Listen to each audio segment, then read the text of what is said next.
Oke, kali ini kita akan belajar mengenai corporation, share transaction, dan equity. Eh, kita masuk ke definisi corporation-nya dulu. Pertama, corporation itu merupakan entitas atau perusahaan legal yang berarti diakui secara hukum yang memiliki hak untuk memperoleh kekayaan seperti melakukan kegiatan usaha, menandatangani surat perjanjian, mengadakan piutang, dan menjalankan kewajiban dengan tujuan memperoleh profit. Biasanya yang menjadi ciri khas dari corporation itu adalah kepemilikannya dalam bentuk saham. Kemudian kita akan belajar karakteristik dari corporation atau perseroan.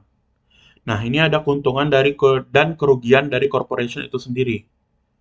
Keuntungan corporation itu, jadi corporation itu akan bergerak dengan kepentingan perusahaan dan bukan kepentingan pribadi.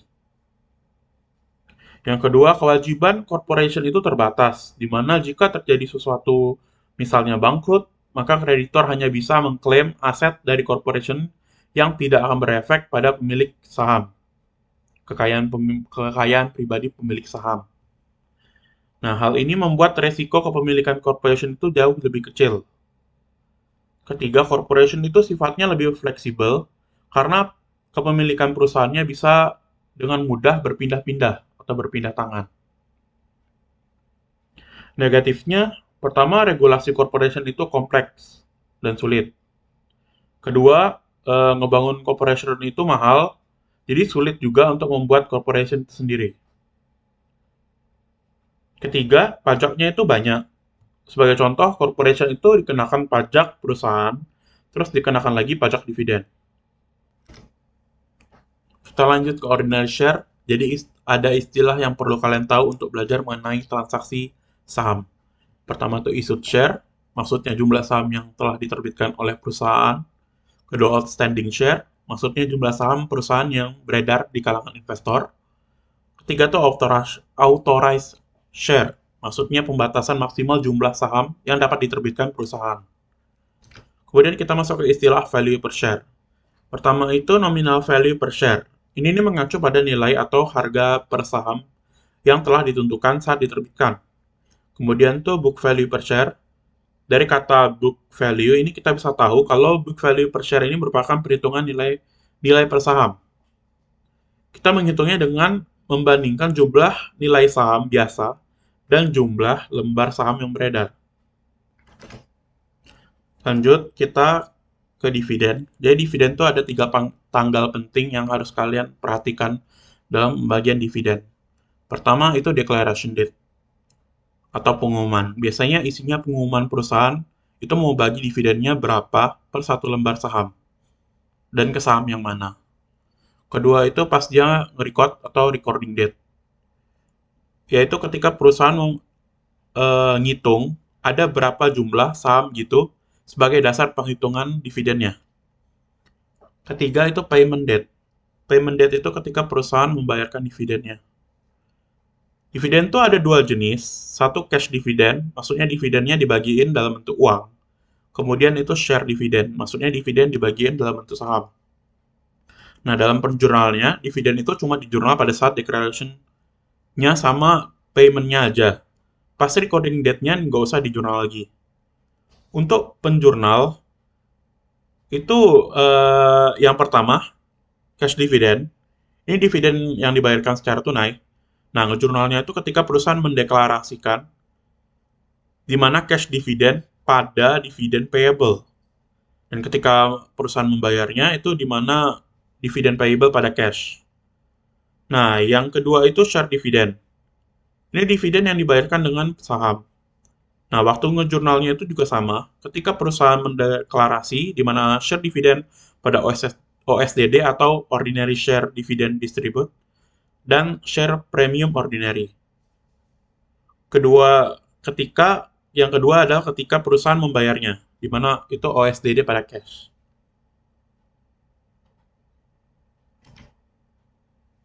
Yang terakhir, kita akan belajar treasury share. Treasury share itu apa? Treasury share itu merupakan saham yang telah diterbitkan dan dibeli kembali oleh perusahaan. Jadi maksudnya itu perusahaan itu buyback atau membeli kembali saham yang sudah dia terbitin. Nah, ada 2 cara untuk menjurnalnya. Pertama, saat perusahaan membeli treasury share, di mana treasury share pada cash, dan saat perusahaan menjual treasury share, yaitu cash pada treasury share, dan share premium treasury.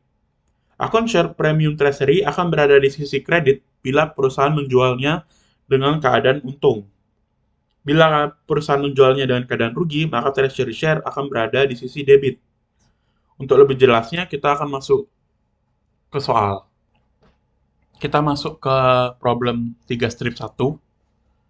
Pertama-tama, Januari 1, 2021, itu perusahaan namanya Big Chungus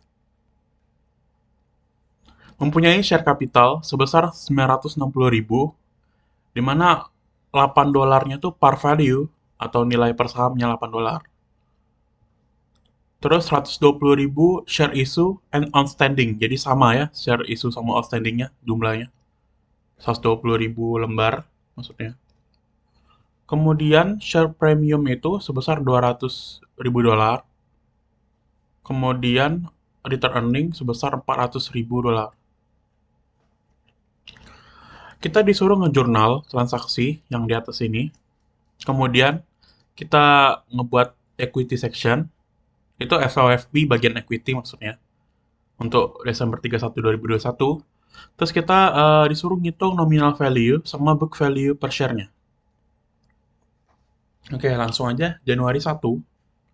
Kita menerbitkan 10.000 ordinary share untuk cash sebesar 140.000. Jadi kita jurnal cash-nya, kita ini ceritanya dapat cash 140.000. Kita kasih ini 140.000. Dengan ganti kita nerbitin saham sebesar, cara ngitungnya gimana? Share capital kan ini. Kita kaliin 10.000 ordinary share, kita kali dengan 8 par value-nya. Ini par value dari ordinary share-nya 8 dolar. Jadi kita kali 10.000 kali 8, jadi 80.000. Kemudian selisih dari cash ini sama share capital itu share premium ordinary. Selisihnya 140.000 dikurang 80.000, jadi 60.000. Januari 9 kita itu mendeklarasikan perusahaannya. 5 dolar cash dividend per share. Dan direcord untuk shareholder yang direcord pada Januari 31 dan dibayarkan pada Februari 15. Jadi ini Januari 9 kita ngedeclare dulu cash dividend pada dividend payable. 6 sebesar berapa? Kini kan dia mau ngedeclare 5 cash dividend per share. Nah, basis untuk menghitung dividen itu adalah outstanding-nya. Makanya kita kali 5. 5 ini kita kali dengan 120.000 yang awal nih, yang punya outstanding awal. Sama kita kan nge-issue, kita ngederbitin 10.000. Jadi outstanding-nya kan 130.000. Jadi 130.000 dikali 5. Hasilnya 650.000. Terus ke recording kita nggak jurnal. Terus kita jurnal langsung kita bayar. Pas kita ngebayarnya 15 Februari. Nah ini dividend payable pada cash. Sama aja nilainya. Kemudian 10 Maret itu kita mengissue share. Kita nerbitin 2.500 ordinary share dengan kita dapat land sebesar 25.000. Kita tulis ya, karena kita dapatkan, kita debitin land 25.000 sebesar nilainya ini yang dikasih tahu di soal. Terus kita hitung nih, share capital tuh yang kita terbitin tuh nilainya berapa. Jadi share capitalnya 2.500, kita kali dengan par value-nya yang di awal.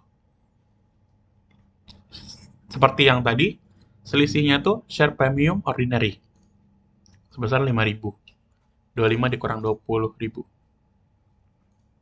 Kemudian 10 April dia ngedeklarasiin share dividen 4% untuk outstanding shareholder yang direcord pada tanggal April 29. Kemudian ini didistribute dibayar anggaplah pada Mei, tanggal 10 Mei. Terus tanggal 1 April itu ada tambahan informasi kalau market price, nilai pasar dari lembaran saham kita tuh $10 per lembarnya maksudnya.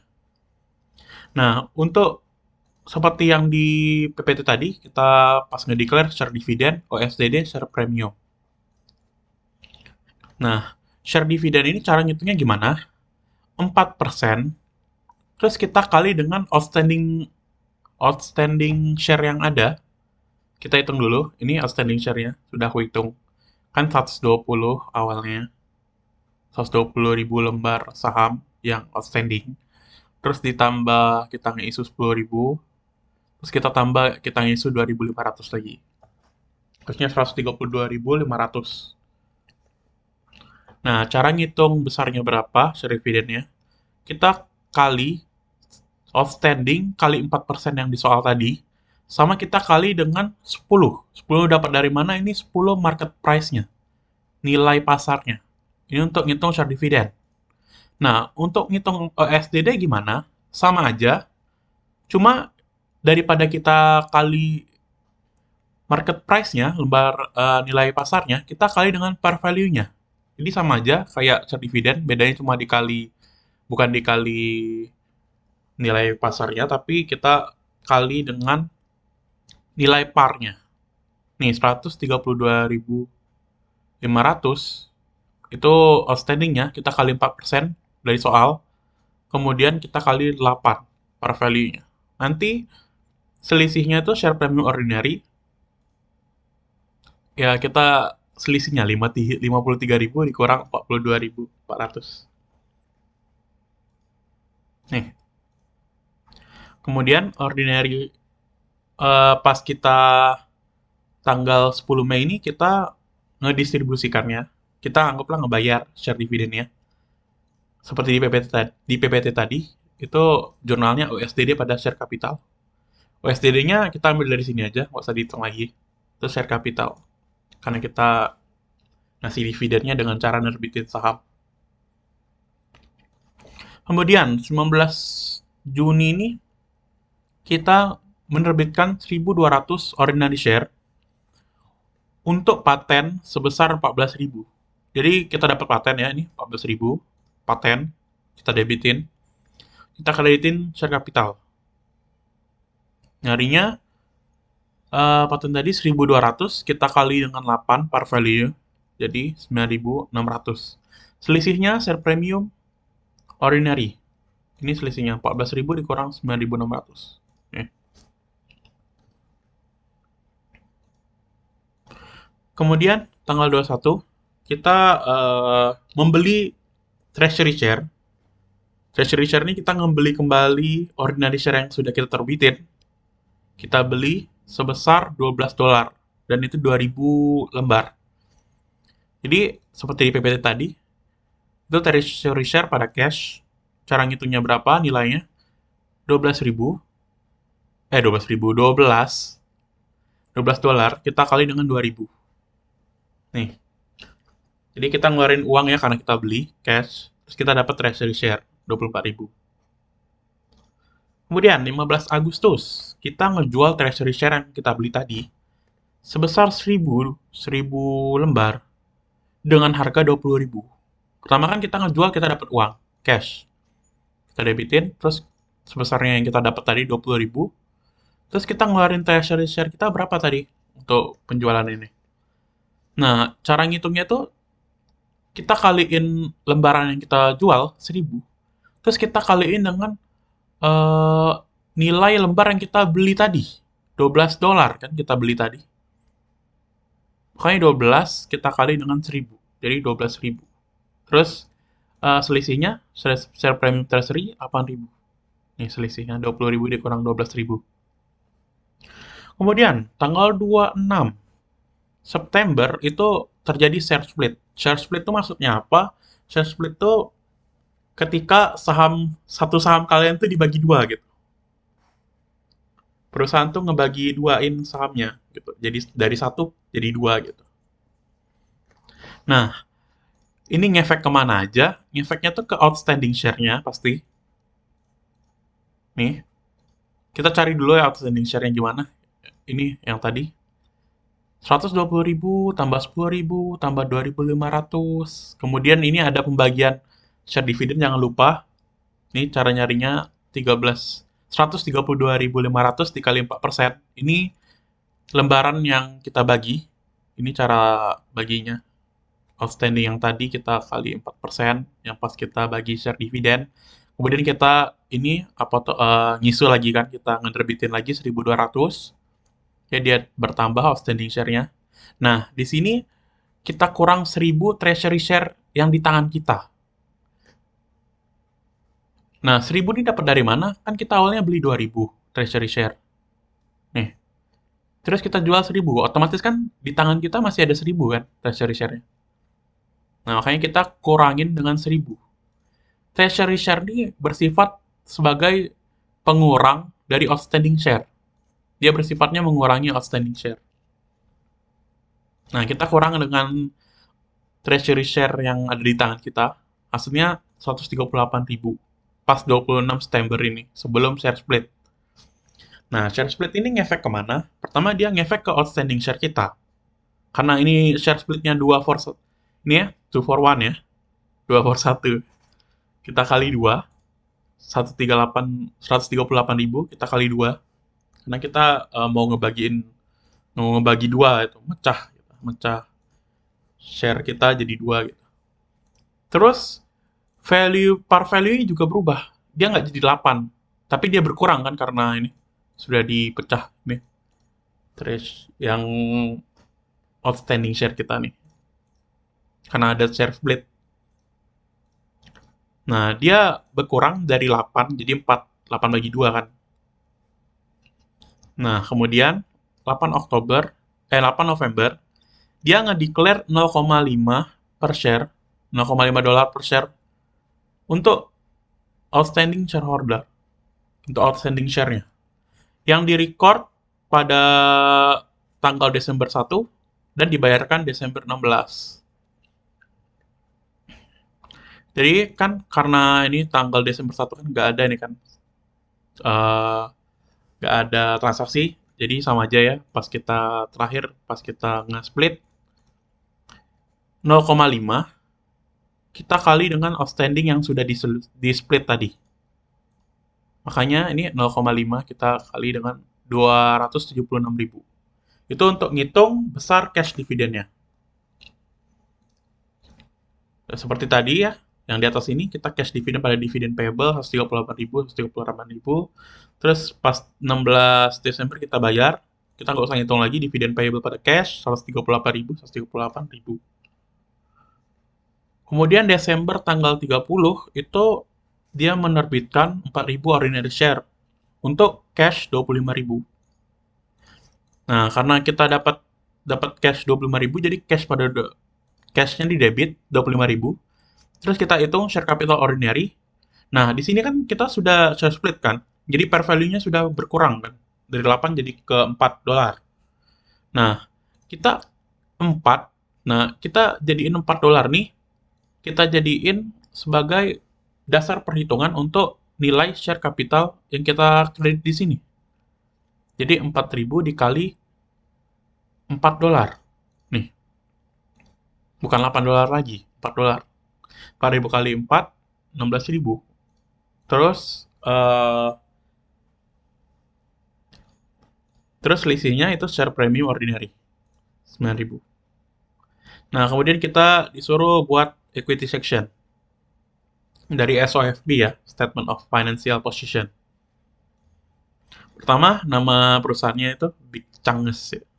Statement of Financial Position Partial, karena ini cuma equity aja. Tanggal Desember 31, 2021. Nah, di equity section ini ada apa aja? Ya, kita salin yang ada di apa aja yang ada di sini. Yaitu share capital pertamanya.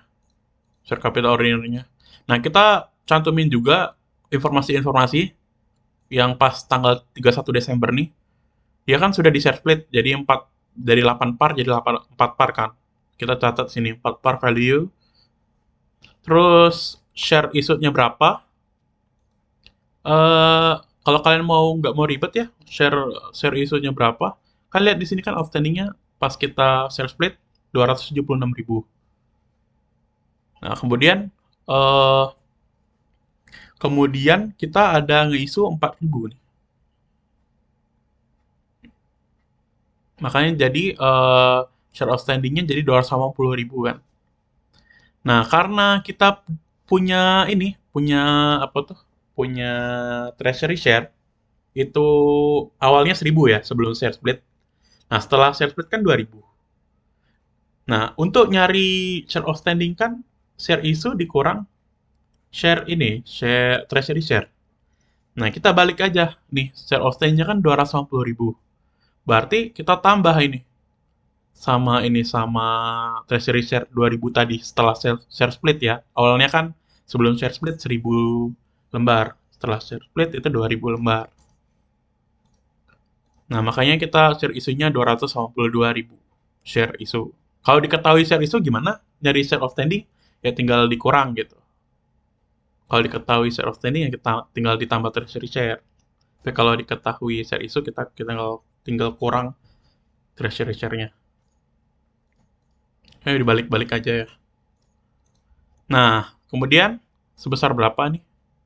Ini langsung aja ya, ini share isu kan dia ngomongnya di share capital ordinary yang eh, kita isukan ininya besarannya. Bukan outstanding ya yang kita kali ini untuk equity section di sini. Kita kali lembar 252.000, kita kali 4 per value-nya. Kemudian share premium ordinary-nya tuh ini kita tambahin semua yang ada di transaksi ini. Ini dolarnya berapa aja? Yang premiumnya kita tambahin semua yang di sini. Kemudian share premium treasury kan cuma ada satu kan kita ngejual tadi. Kita tambahin ini 8.000.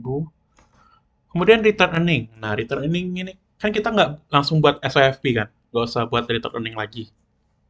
Nggak usah buat return earning statement lagi. Nah, kita hitung manual aja return earningnya. Pertama return earning awal 400.000. Terus kita tambah ini net income. Net income ini nggak usah, oh aku lupa bilang ya. Net income ini nggak usah di jurnal tadi. Langsung aja kan makanya dari Desember 30 kita langsung ke B. Nah, eh kita tambah dengan net income habis return earning awal. Kemudian kita kurang dengan dividen yang ada. Ini nah, kalau kalian lihat. Untungnya Excel enak ya. Ada cash dividen, kita kurangin share dividen tadi sama cash dividen yang kedua tadi. Besaran dolarnya ya. Hasilnya 459.000. Nah, treasury share ini dia sifatnya mengurangi equity. Jadi kan kita punya tadi 2.000 kan. Oke, kita langsung aja ya. Eh kita ngitungnya pakai langsung dolar aja ya. Kita lihat di transaksi ini 24.000 kita kurang dengan 12.000 yang kita jual tadi. 12.000 jadinya. Oke. Jadi 1 juta kita tambah 8.000 kita tambah, kita kurang. Jadi hasilnya 1.872.000. Oke, kemudian nominal value-nya berapa? Ini di C nih, calculate nominal value. Sebenarnya nggak usah dihitung lagi nominal value karena kita sudah tahu di sini nih. Nominal value itu ya nominal par value-nya tadi. Karena kita sudah share split jadi 4 kan, 4 dolar. Berarti par value-nya 4 dolar gitu. Kemudian kita disuruh cari book value. Nah, nyari book value-nya tadi di PPT ada rumusnya ya. Dia total ordinary share equity-nya ini dalam bentuk dolar. Kita bagi dengan number of share outstanding dalam bentuk lembar. Ini dalam bentuk dolar, ini dalam bentuk lembar. Karena ini kita belum belajar share preference share ya. Jadi kita langsung aja ini total equity. Kita pindahin nih di sini. 180 1.872.000 kita bagi dengan 250.000 ini dari outstandingnya Ini lembaran saham outstanding nih 280.000. Hasilnya adalah 6,69 dolar book value per share-nya. Oke, sampai di situ aja. Thank you sudah dengerin dan lihat. Terima kasih.